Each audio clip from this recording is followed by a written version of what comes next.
La Federación de Servicios de UGT Aragón ha abogado en su tercer Congreso Regional por un compromiso unitario para transformar la sociedad. En este congreso se han analizado los documentos de trabajo que van a enmarcar la línea de actuación hasta 2013. Asimismo, los delegados elegirán la nueva Comisión Ejecutiva Regional.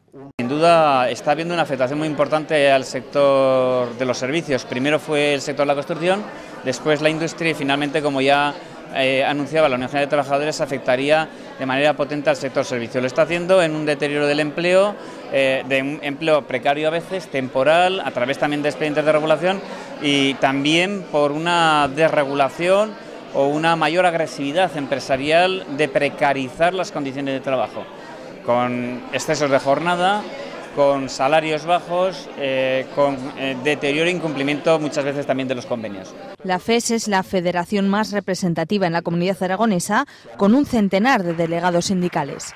Hay una situación en la que nosotros vamos a tener que dar una respuesta y transmitir que no estamos de acuerdo con lo que está pasando y marcar bien claramente quién es el enemigo. Efectivamente, la patronal está en una posición intransigente y vamos a tener que participar en las movilizaciones.